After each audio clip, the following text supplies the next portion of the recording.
আরে এ পৃথিবী যেমন আছেন আরে তেমনি ঠিক রবে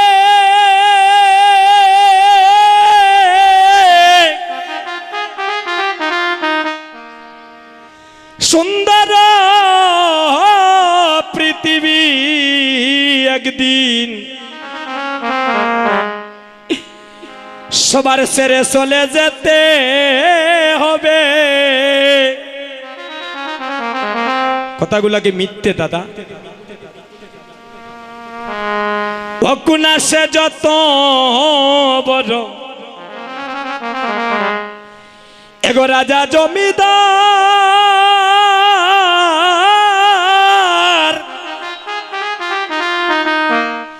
এই মাটির দেহ একদিন মাটির বাই হবে, পুরে হইবে সারকার। কিসের আমাদের আত্ম অহংকার, কিসের আমাদের এত ধনের বাহাদুরি, গৌরবের বাহাদুরি? এই আসরে যারাই আমার মায়েরা, বোনেরা, যুবক বন্ধুগণ, ভক্তগণে বসে আছেন, এই আসর থেকে বাড়িতে যাওয়ার পরে, নিদ্রাগত হওয়ার পরে যদি আমাদের সকালে বেলা ঘুমটা ভাঙে, তবেই তো আমরা দেখতে পাবো সকাল। আর এই শ্রীবাস অঙ্গনের মধ্যখানে বাড়িতে যাওয়ার পরে যদি আগামীকাল কারো ঘুমটা না ভাঙে, সোজা চলে যেতে হবে পরকাল, যেখানে একবার মানুষ গেলে ফিরে আসে না। যেদিন তোমার মানব লীলা সাঙ্গ হবে, যেদিন তোমার ধীরে ধীরে মানব দেহের সূর্যমণি অস্ত আসবে, এই জগৎ থেকে দেখবেন আপনজন ধীরে ধীরে তোমাকে ছেড়ে দূরে সরে যাবে। ভাই বলো, বন্ধু বলো, জগতের ভাই কেউ তো আপন নয়। দুই চারি দিনের পথের দেখা, কেবল পথের পরিচয়। সংসারে আপনার স্ত্রী আছে, সন্তান আছে, বেগে ভরে যদি ঘরের মধ্যে নিয়ে যেতে পারেন, ওই ঘরের সন্তান সহধর্মিণী দেখবেন অনেক ভালোবাসা দিবে। যেদিন আপনার ইনকাম বন্ধ হয়ে যাবে, যেদিন তাদের কথা মতো আর তাদের সেই খাবার দিতে পারবেন না, দেখবেন এই সন্তান আপনাকে ধীরে ধীরে আগের মতো আর ভালোবাসবে না। এই কীর্তন জগতে আসিয়া কত মানুষের ভালোবাসা পাইলাম, কত ভালোবাসা সকালে তাকে বিকালে চলে যায়। এই জগতে যদি কেউ ভালোবাসা করিতে চাও, তাহলে আমার গৌর হরির সাথে একটা সুন্দর সম্পর্ক তৈরি করো। তাকে যদি জীবনে মৌ যৌবনে দিয়ে ভালোবাসো, তার চরণে যদি মানি কুল মানি ছেড়ে দিয়ে, আগৌরি বলে একবারই কাঁদো, সেই কাঁদাটা গোবিন্দের কাছে পৌঁছাবে। আরে জগতে যদি আমরা সবাই মায়ারি কাঁদা কাঁদি, এই মায়ারি কাঁদা জগতের কাঁদা। এ ভক্তগণ, যেদিন আমরা মানবী কুলে জন্ম নিয়েছি, আসার সময়ে সবাই একটা নদী পাড়ি দিয়েছিলাম। ওই নদীটার নাম হলো ভব নদী। আর যেদিনই তোমার মানব লীলা সাঙ্গ হবে, যেদিন তোমার দেহ থেকে প্রাণ পাখি বাইর হবে, সেদিনই তোমার একটা নদী পাড়ি দিতে হবে। সেই নদীটার নাম হচ্ছে বৈতরণী নদী। ও মায়েরা, হে যুবক বন্ধুগণ, মানব কুলে জন্ম নিয়ে কিদন খামাইলাম। আমার গাড়ি, আমার স্ত্রী, আমার পুত্র, আমার বাড়ি, কিন্তু একদিন তো কাঁদলাম নাই আমি কার? জীবী যে কৃষ্ণের নিত্য দাসে ভুলিয়া গেল। আরে সেই কারণে মায়ার পিপাসী গলায় বাঁধিল। যারাই আমার গৌরী চরণে মন প্রাণ দিয়েছে, যারাই আমার গৌরী চরণে মন প্রাণ দিয়েছে, যারা গৌরী মনির সাথে মন মনির সম্পর্ক তৈরি করেছে, তাদের সারাটা জীবনে কেঁদে কেঁদে যায়। যারা কৃষ্ণ প্রেমের কাঙ্গাল হয়ে নগরে নগরে বেড়ায়, তাদের দেখবেন কাঁধে তাকে ভিক্ষারি ঝুলি, তাদের মাথায় তাকে হরিনামের নামাবলী। তারা রাজবেশ ছেড়ে দিয়ে ভিখারির বেশে জীবের দাঁড়ে দাঁড়ে ঘুরায়। আরে বলে, হে গৌরী হরি আমায় কৃপা করো, আমি যে বহু জনমের অপরাধী, আমি তোমার সাধনে জানি না, ভজনে জানি না, বহু জনমের ভাগ্যের ফলে পেয়েছি মানবী জনম। শুনেছি সাধু মুখে মানবী জনম আর নাকি হয় না। হে গোবিন্দ, তোমার চরণে আমার এই নিবেদন, তুমি আমাকে মানবী কুলে জন্ম দিয়েছ, আমি মানবী মানে ছেড়ে দিয়ে, জগতের উঁচু নিচু বিচারি ছেড়ে দিয়ে সাধুগুরু বৈষ্ণবের চরণে যেন মস্তকটা নত করিতে পারি। আমি যেন হা গৌরী বলে কাঁদিতে পারি। আমার জীবনের যে আর বেলালা,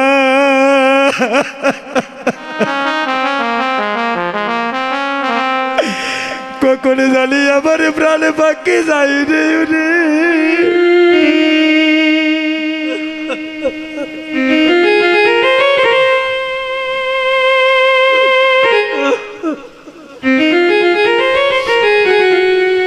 যারাই আমার গৌরীকে ভালোবাসে দাদা, তাদের দশা কি হয়ে জানো?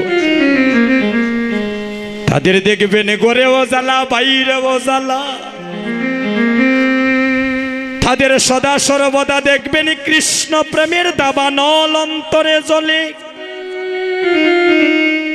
আরে তারে আমার গৌরী বিনে জগতে আনি কিছু জানে না।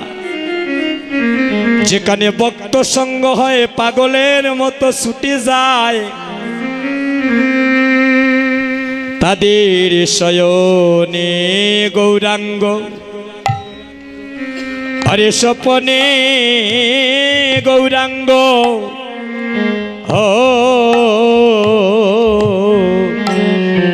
ওরে শয়নে গৌরাঙ্গ, তাদের স্বপনে গৌরাঙ্গ। গৌরাঙ্গ গোলার মালা,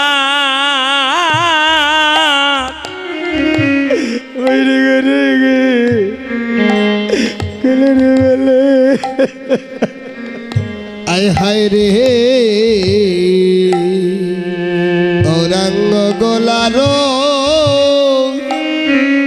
মালা, গৌরাঙ্গ গোলারো মালা।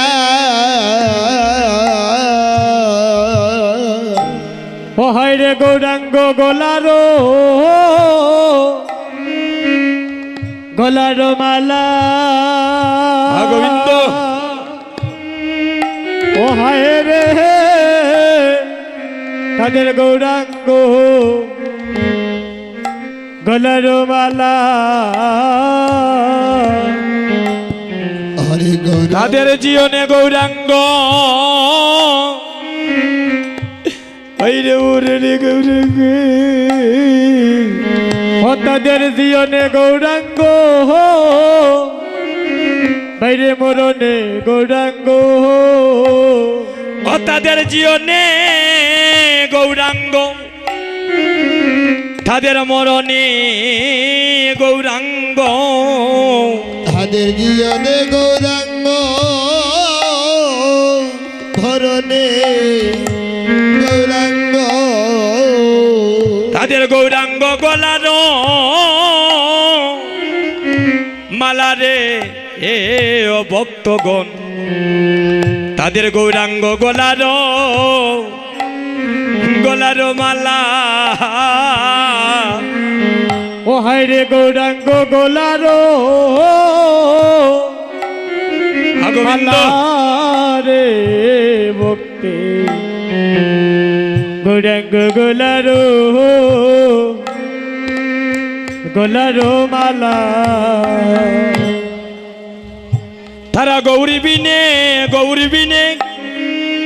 আনে জানে না ও হায় রে তারা গৌর বিনে হয়ারানে জানে না ধারা গৌর বিদে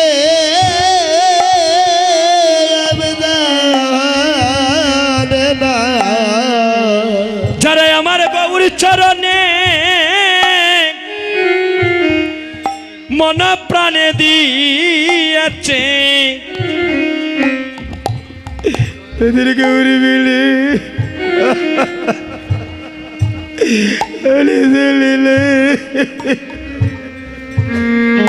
ভজনা গৌরী চরণে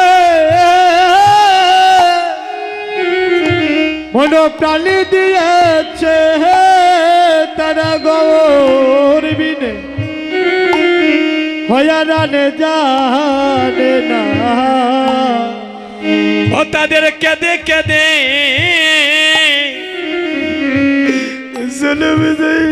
ও তাদের খেদে খেদে ওরে দাদা রে বলি তাদের কেদে কেদে ওরে জনম যায় রে তাদের খেদে খেদে গৌর চরণে প্রাণ ওরে সপেছে দাদা রে ভজনা গৌরী চরণে হরে প্রাণী সপেছে তাদের কেদে কেদে ওরে জনম যায় রে ধারা গৌর চরণী ওরে প্রাণী সপেছে তাদের কেদে কেদে আরে দাদা রে যারা আমার গৌরী চরণে মন প্রাণে দিয়েছে তাদের কেঁদে কেঁদে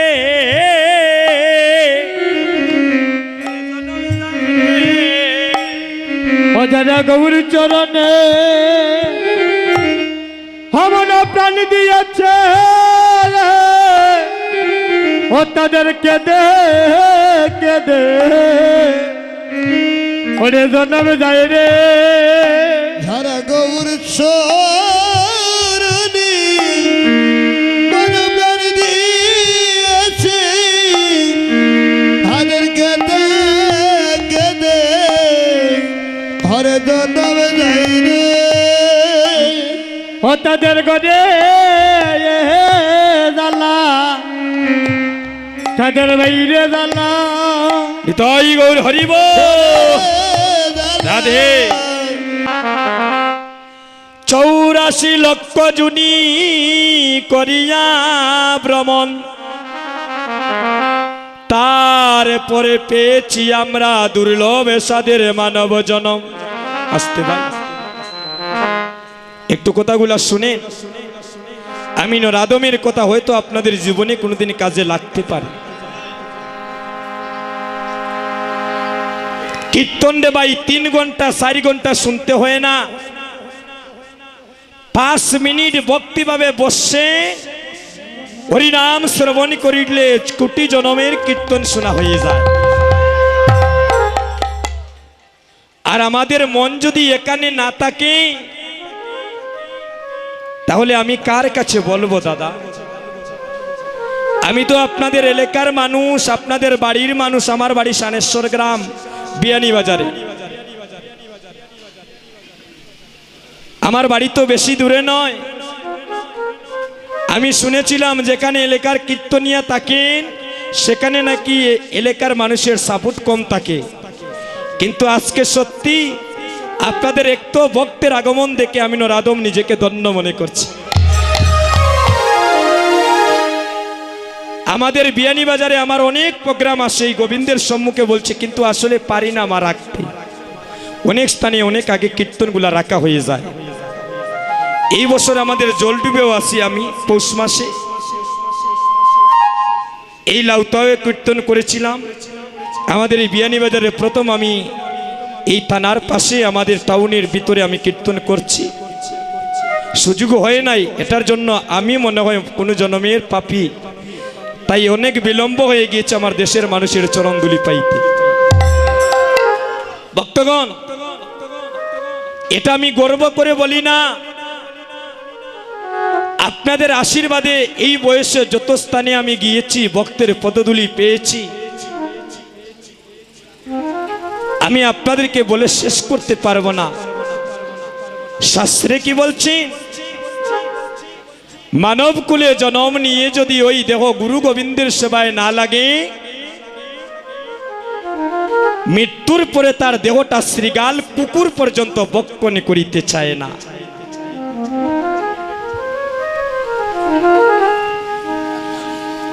আমার কথাটা কি বোঝা যায় মা? অর্থাৎ আমরা মানব কুলে জন্ম নিয়ে যদি এই দেহটা গুরু গোবিন্দের সেবায় লাগে না,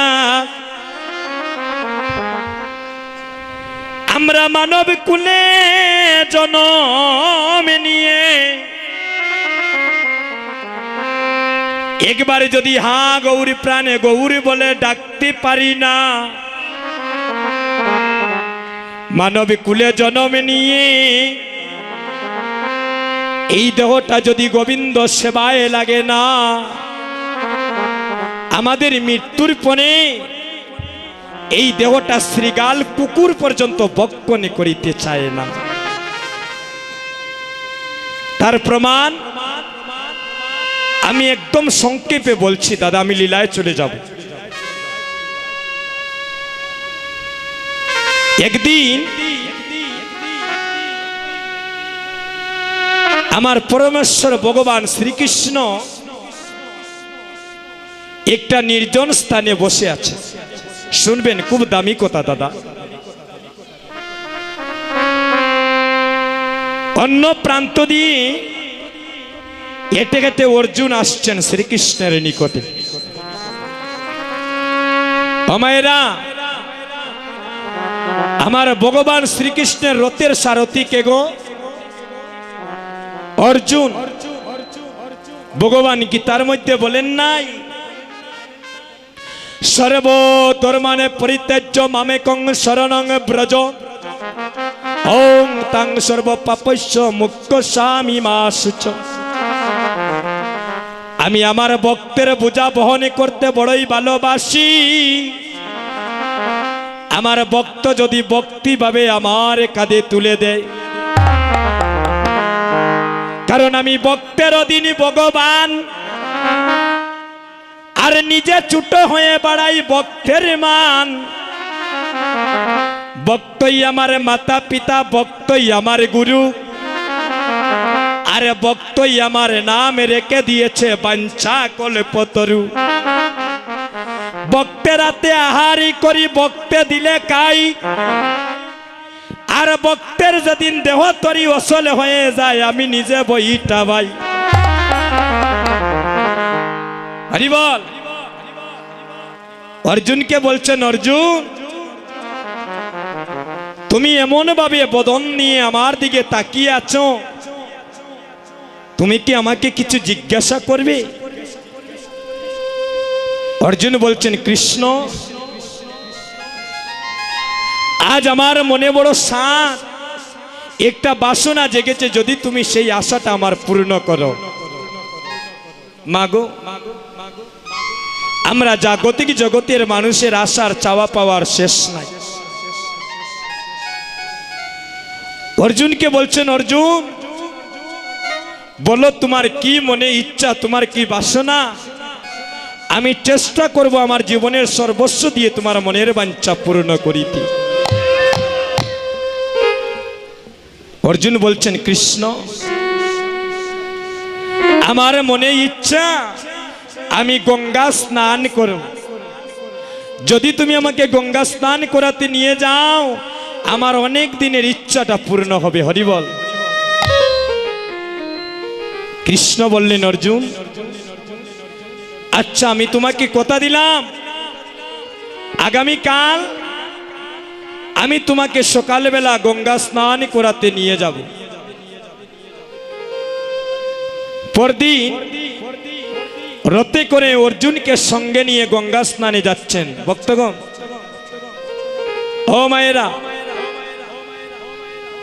শুনেন কথাগুলো, খুব দামি কথা মা। যখন গঙ্গা স্নান করাতে নিয়ে যাচ্ছেন, গঙ্গা নদীর যখন একদম নিকটে গেলেন, অর্জুনকে এভাবে আঙ্গুল তুলে দেখিয়ে দিচ্ছেন, অর্জুন ওই যে দূরে একটা নদী দেখছো, ওই নদীটার নাম হলো গঙ্গা নদী। যাও তুমি গঙ্গা স্নান করে তোমার মনের বাঞ্ছা পূর্ণ কর। আর ওই যে দূরে একটা মন্দির দেখতেছো, ওই মন্দিরটার নাম হলো কৃষ্ণ মন্দির। এই যে বিশ্বকর্মা মন্দির, ওইটা মনে হয় দুর্গা মন্দির। তাহলে মন্দির অর্থ কি? রাধে রাধে। যেখানে গেলে ভক্তের পাগল মন স্থির হয়ে তাকেই তো বলা হয় মন্দির।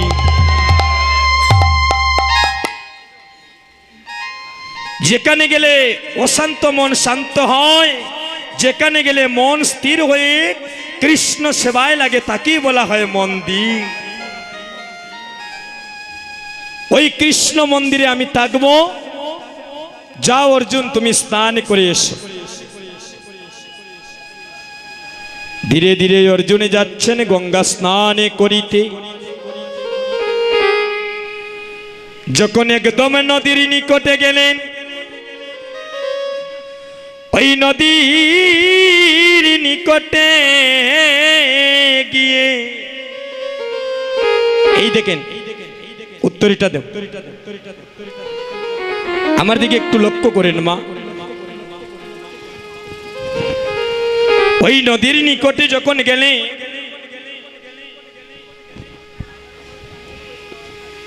ওই নদীর একদম পাশে দেখেন একটা মৃতদেহ পড়ে আছে। একটা সাদা কাপড় দিয়ে মুড়ানো ওই নদীর পাশে একটা মৃতদেহ পড়ে আছে। একদিন সবাইকে দাদা মৃত্যুশায়ী হতে হবে। জন্মের স্বাদ আমরা যখন গ্রহণ করেছি ভক্তগণ, কেউ 2 দিন আগে, কেউ 2 দিন পরে মৃত্যুর স্বাদটাও গ্রহণ করতে হবে, কেউ অস্বীকার করিয়া যাইতে পারত না।